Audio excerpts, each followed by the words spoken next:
verbiage of the assignment. Homework 5 is I was going over with the class last night. I got to throw out one of the things because you can't actually do it. So you don't have to do one thing. I'm going to show you how to do it. You'll be done with homework 5 in like 15 minutes. And then we're going to midterm.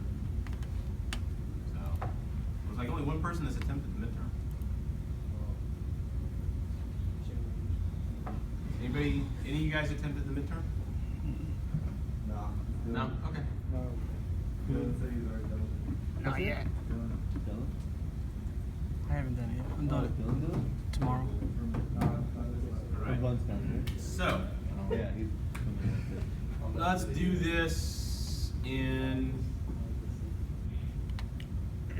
order. So, homework 4. I goofed up on homework 4.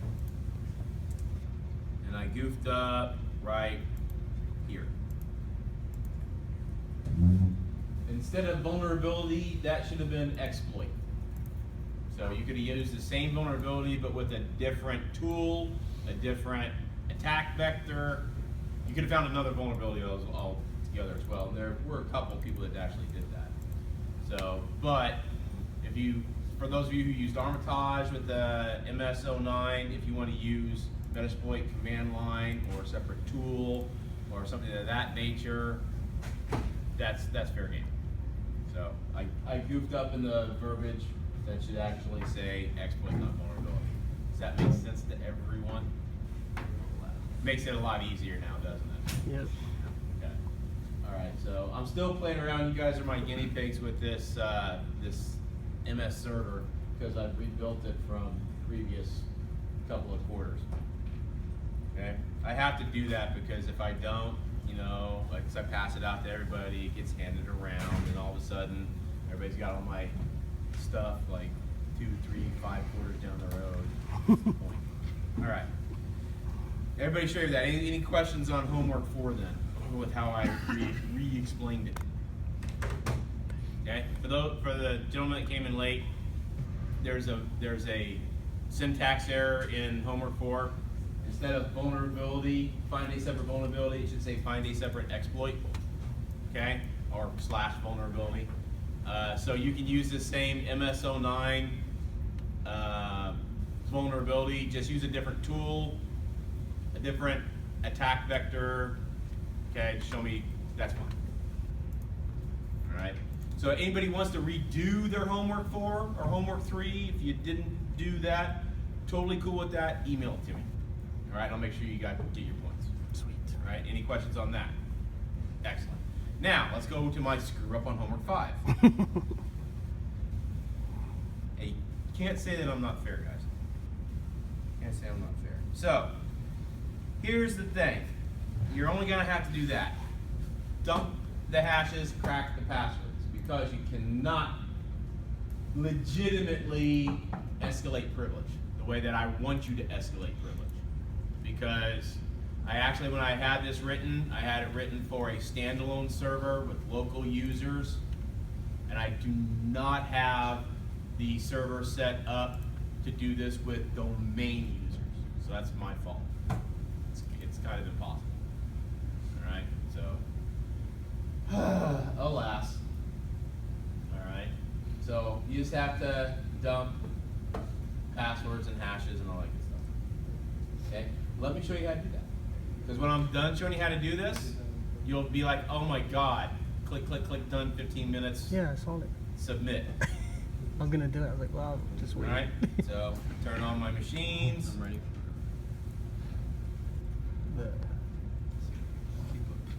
Oh. We get lost in like 5 seconds. So if you want to follow along, as I'm booting up, if you got your stuff here, that's great. Don't. I'm okay with that too.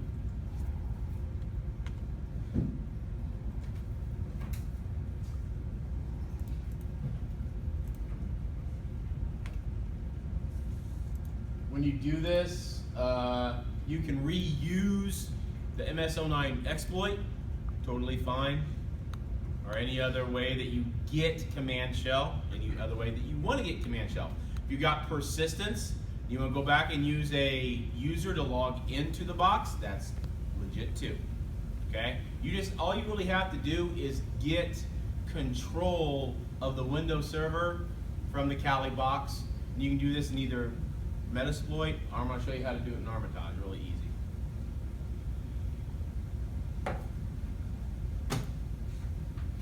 Once it ever comes up. There we go. Okay, so once it kind of comes up, you can get into Kali.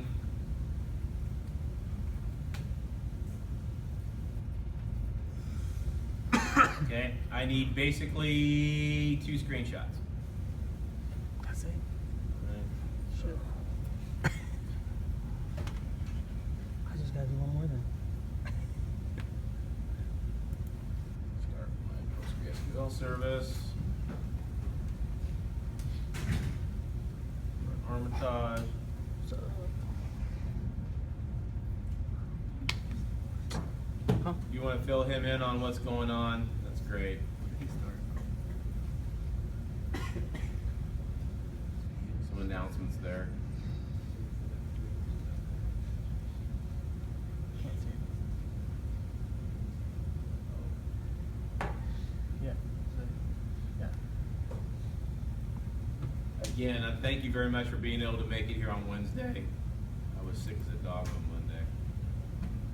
All right, so it should pop up and I should still have my host in here. Let me show you just kind of a quick shortcut too. There it is, all right? So even though that you have your host up here and you reload it, you don't have to go through the entire scanning process and in-map scanning process if you already know some of the vulnerabilities. So all you really have to do is select it, go to your exploit, find your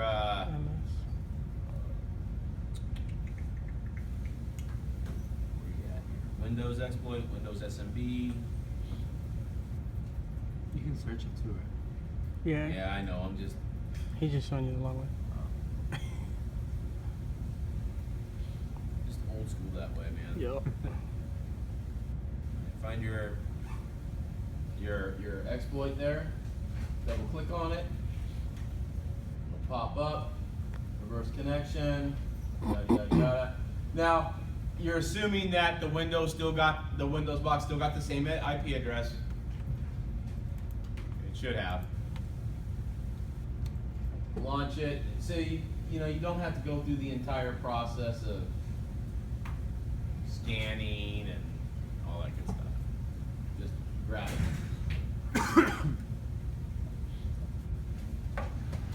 Take a sec.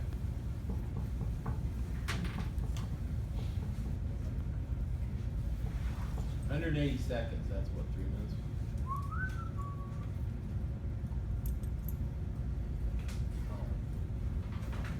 There it is. Okay. So once you have it, all right, you can right click and in access, you can go to dump hashes. Okay. So quick little review here. What does an operating system, any good operating system, not do? Save passwords as what?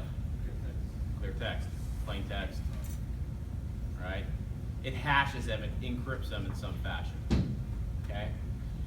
So, in order to gain access and get those passwords, we have to first dump their encrypted markers, their hashes, okay? So, if we're working with a Windows box, we want to dump hashes. Where do you think we dump the hashes from? Registry. A digest,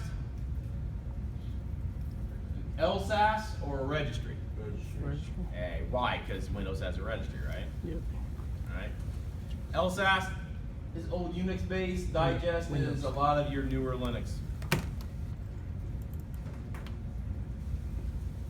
Okay, very simple. Don't have to change the daggone thing. Hit launch. Green arrows are good. All right. Screenshot number 1. Those are your actual hashes. Okay? Anybody got a question on that? Nope. Those are your actual hashes of your user. So I have administrator, Brown, K Murphy, P Styles, S Pub, D Man. This is the local administrator password. Alright, so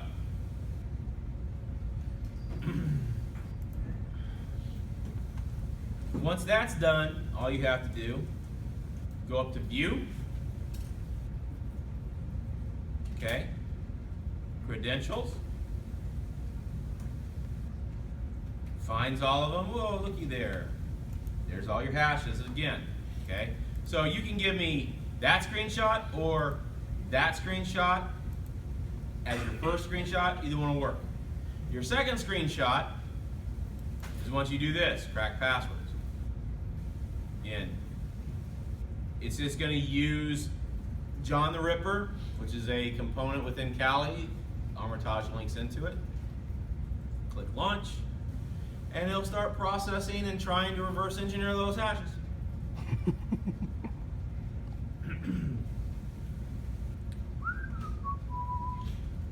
All you really need to get is like a password or two, and it'll pop up here with a green plus. Ah, see, got 3 already.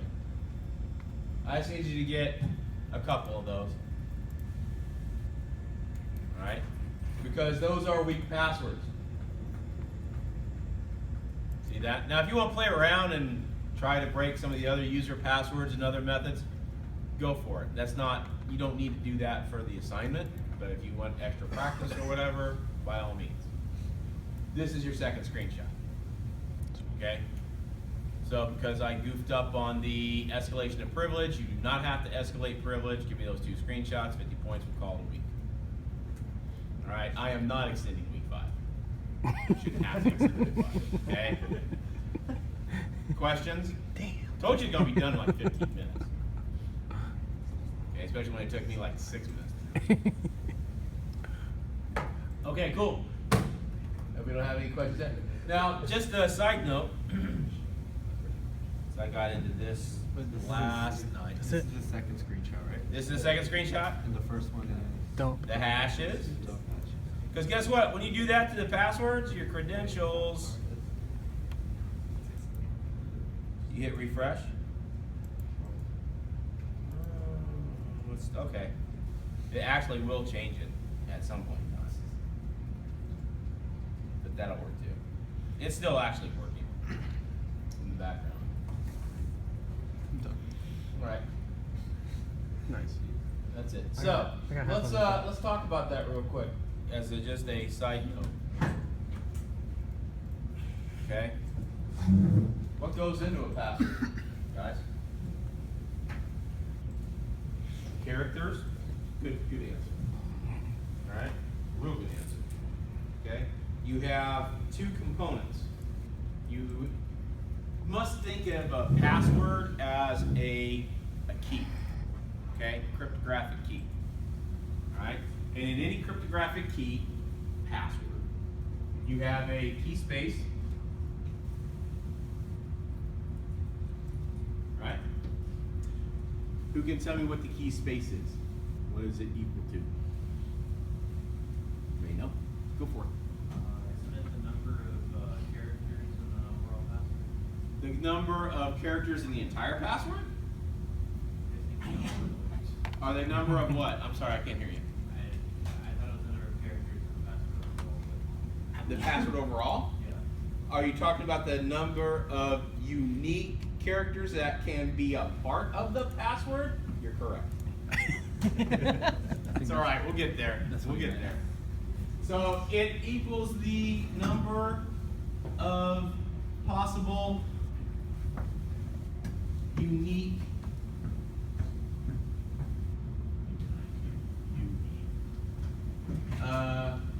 number of possible unique characters. All right? That's the key space. Now, that's the hard one to remember. Then you have your key link.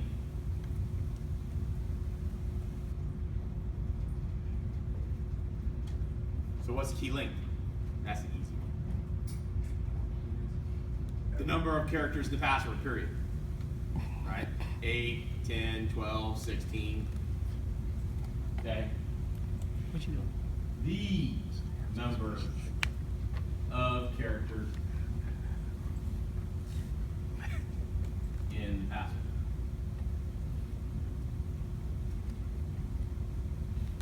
Okay? Slash key. Okay?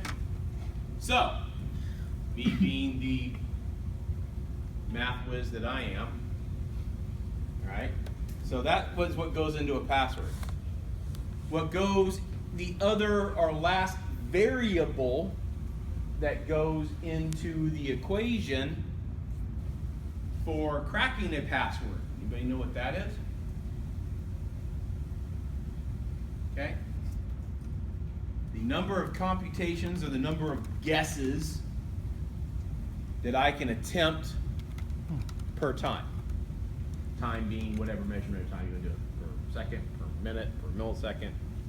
Typically, per second. Okay? That is called your delta. Alright? That is, and this changes a lot based on what you're using. Okay, so it's basically your average. Alright? And this is the number of calculations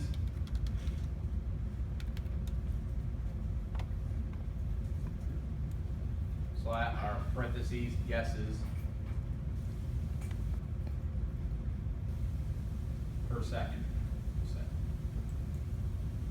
Okay. So, anybody have an idea where that comes from? If you're cracking a password, like I just did up here with Callie. Anybody have a guess where that might come from? Well, when I hit crack passwords, kind of went through this, right? And the actual math problem, all right, is your key link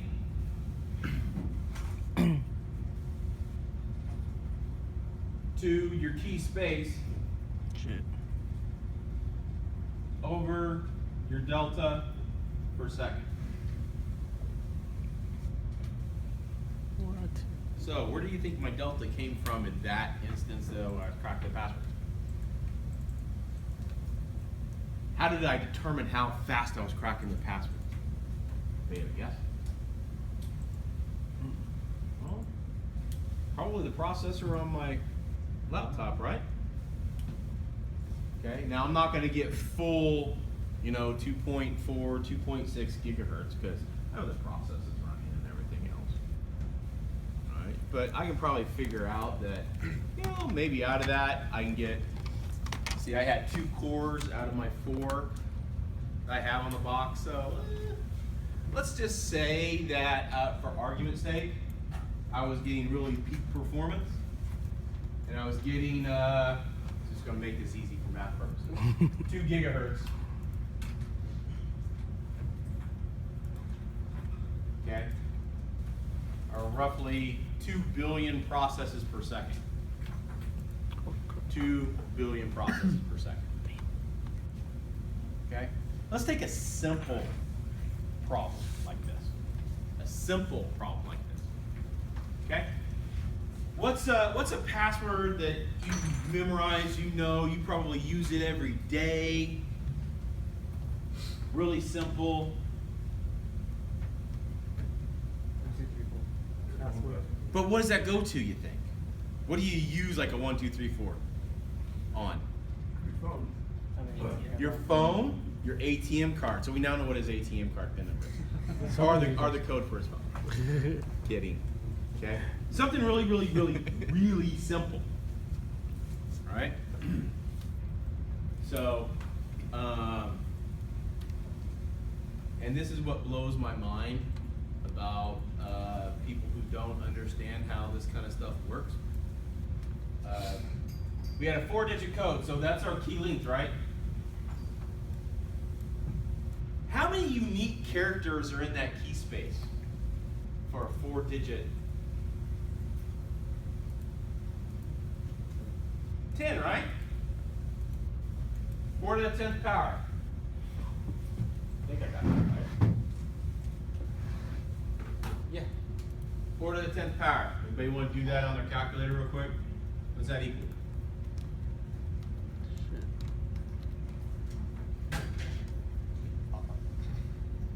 Like 1 million and something? Yeah. 1,048,000. 1,048,576 Yes. unique combinations. That's the total number of combinations for a 4-digit pin pad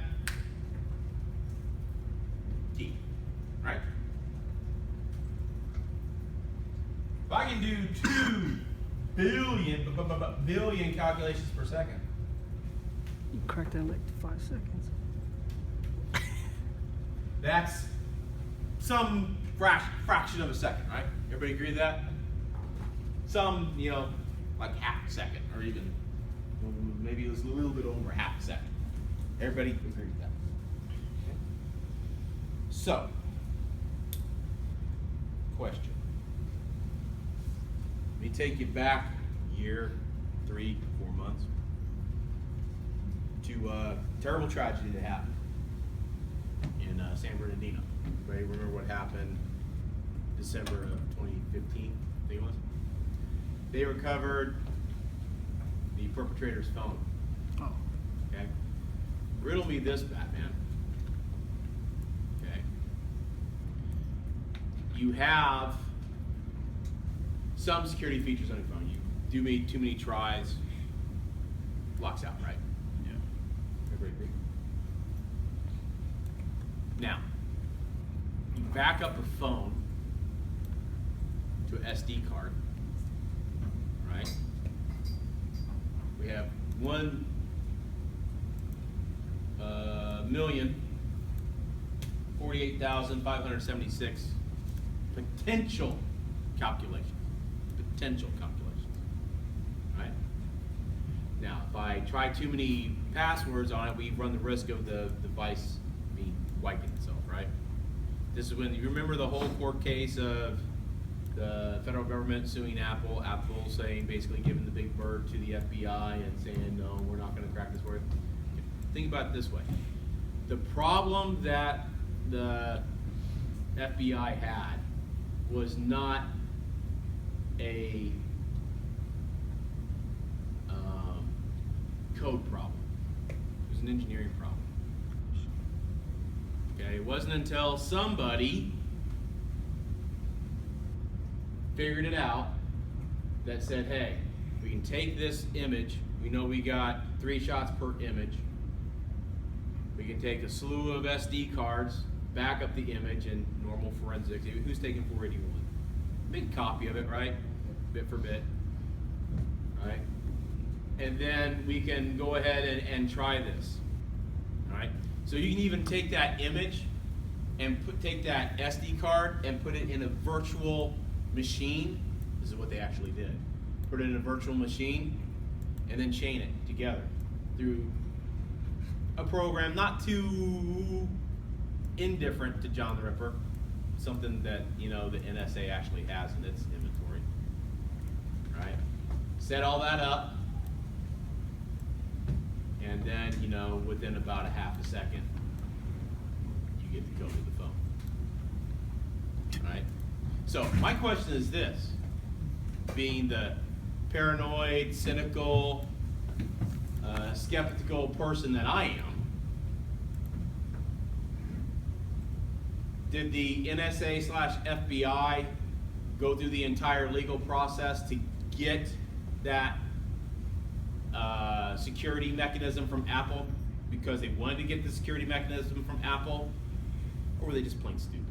Stupid. Something to chew on. I don't need an answer. Stupid. Something to chew on. You can voice your opinion whatever you want to.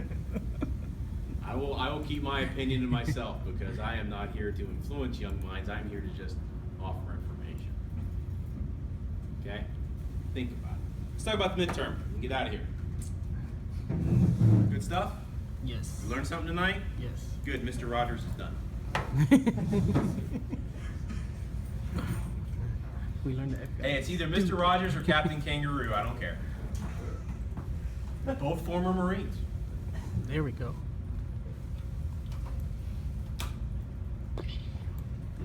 All right. Oh. No, I can't show it to you guys. I'm sorry. Take notes. All right, but so in the midterm, a lot of definitions. All right.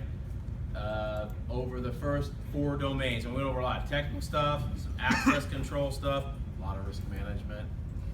Okay. So know all the different types of access controls. We're even going over that this week. Discretionary access controls, administrative access controls, mandatory access controls, what a clipping level is. Definitions. What's an intrusion detection system? What's a firewall? What's a bridge, a router, a repeater? That was all from last week. In last week's more technical domain. You have to know the OSI 7-layer model, upside down, sideways, and backwards. You have to know how it maps with the TCP/IP model. Okay, again, some of this kind of review with what you had on your first quiz. Okay, there are about 10 or 12 crypto questions. All right. So, what does cryptography cover in the CIA triangle? Anybody remember? All three. All three. Confidentiality, integrity, and availability. Okay. Again, all those different types of access controls. Mandatory, discretionary, physical access control. Lots of definitions. I even had a lot of them in my slides. You know, cryptography, cryptology, cryptographic system, digital signatures, electronic signatures, the risk management equations, annual loss expectancy, know how to figure that out, all right? What is the actual equation? You might actually have to do a couple of equations.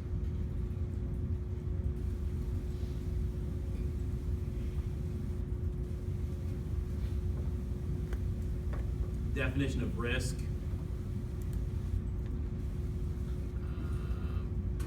That CIA triad, each definition there, confidentiality, integrity, availability.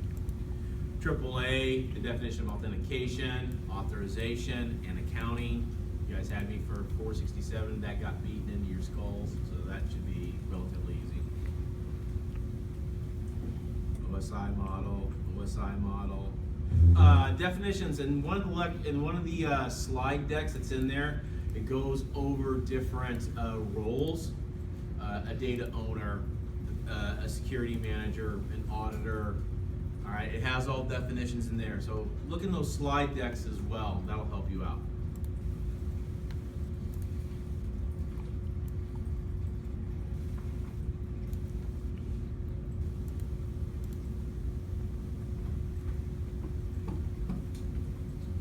What is the definition of network security?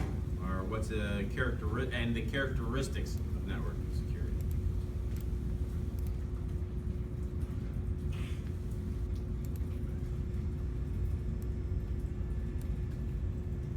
Need to know the OSI model, again, backwards, forwards, up and down.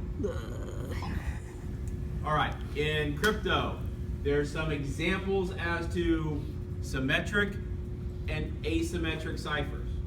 Okay, you can get that, pull that right out of the book. Okay, or even do a Google search on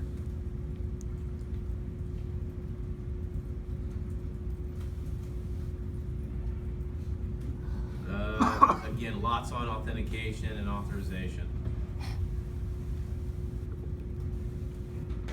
Differences between different asymmetric keys and symmetric keys, not as in how strong they are versus one another, but which one is which.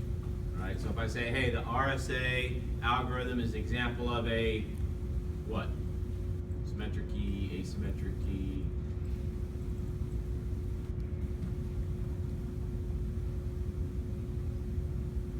Definition of residual risk. What is single sign-on and what does it do? More OSI. Damn. Definition of risk management. Definition of a policy, a procedure, a standard, and a baseline. That's like the next math question. TCP versus UDP. Which one's connection oriented? Which one's connectionless? What's an audit trail?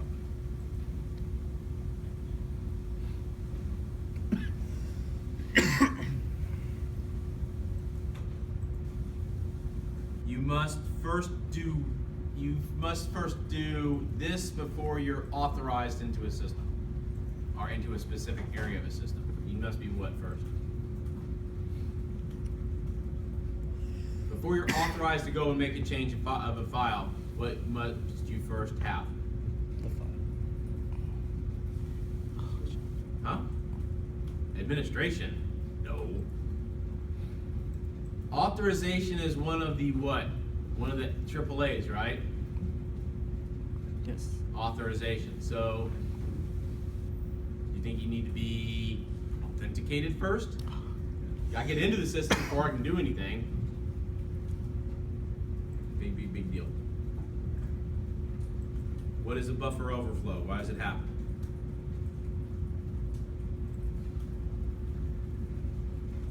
Why do we make people take vacations? Why do we make people change jobs or learn other jobs within an organization? Wasn't that question on the Or not change jobs, but change duties from time to time.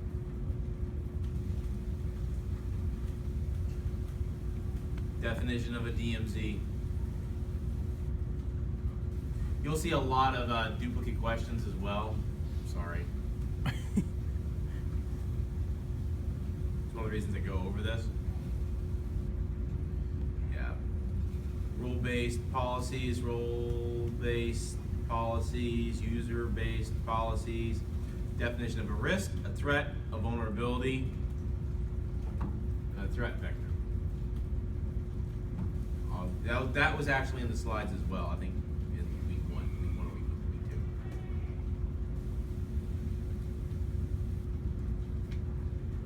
two. Know what the crossover error rate is in biometrics. Crossover error rate. Fundamental concept of security is defense in depth. Don't forget that. Defense in depth. Know the guidelines of reducing risk, accepting risk, and rejecting risk. What does each of those pertain to? You have to know which protocols may fall into which layer of the OSI model. So if I say IP falls on what layer of the OSI model? ICMP falls on what layer? UDP, things like that. You'll need to know the different types of errors in biometrics. There's type 1, 2, 3.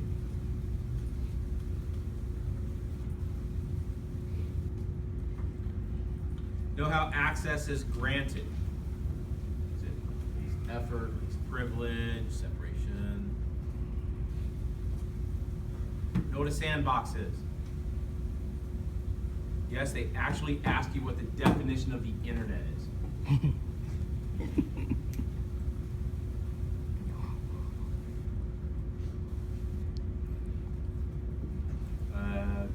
Intrusion detect, host-based and network-based intrusion detection systems. There's a question on differences.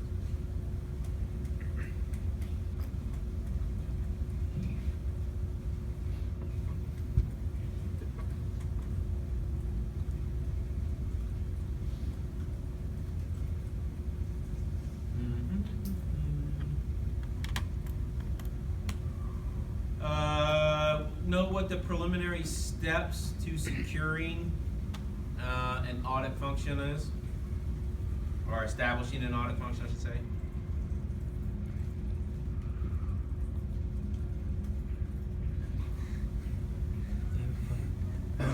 Having fun down typically you default to what in the case of a shutdown? Default to no access.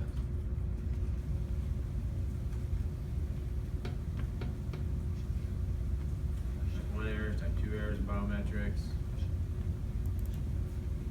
Know what 802.11 is? What does it relate to? Those Some 307. equations, more OSI stuff. Access controls, more access controls. Different types of cables. So what a coax cable is in description, a fiber optic cable, twisted pair cable.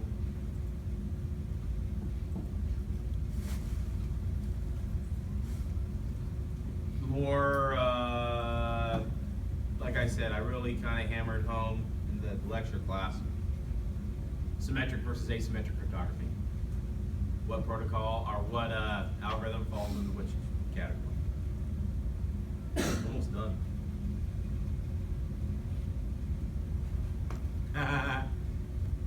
Examples of preventative controls. Know what the Software Capability Maturity Model, CMM, is and what it does.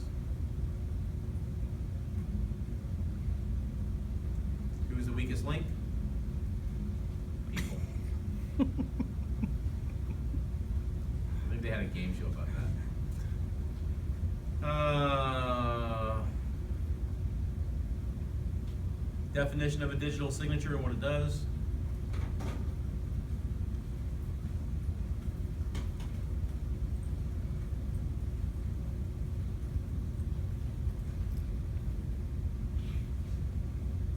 Know that testing should be performed with live data.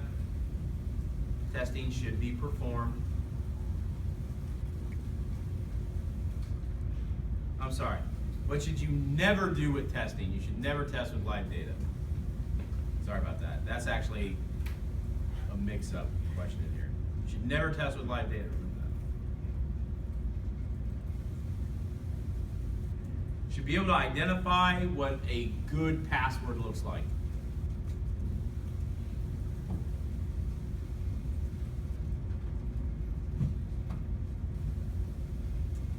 Again, roles and responsibilities, definitions of different, job functions. Know what SQL is?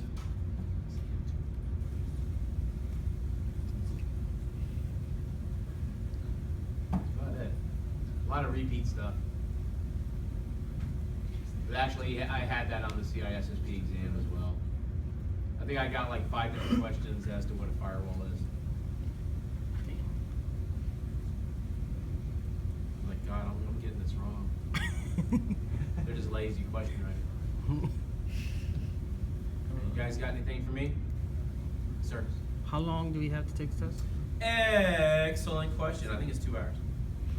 It's due by Sunday. Sunday, 11:59 p.m. So, midterm exam, options. 2 hours.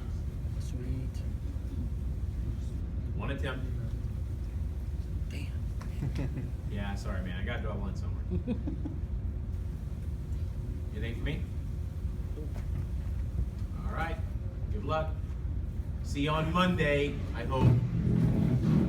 Thank you again for being able to come in on Wednesday. I appreciate it.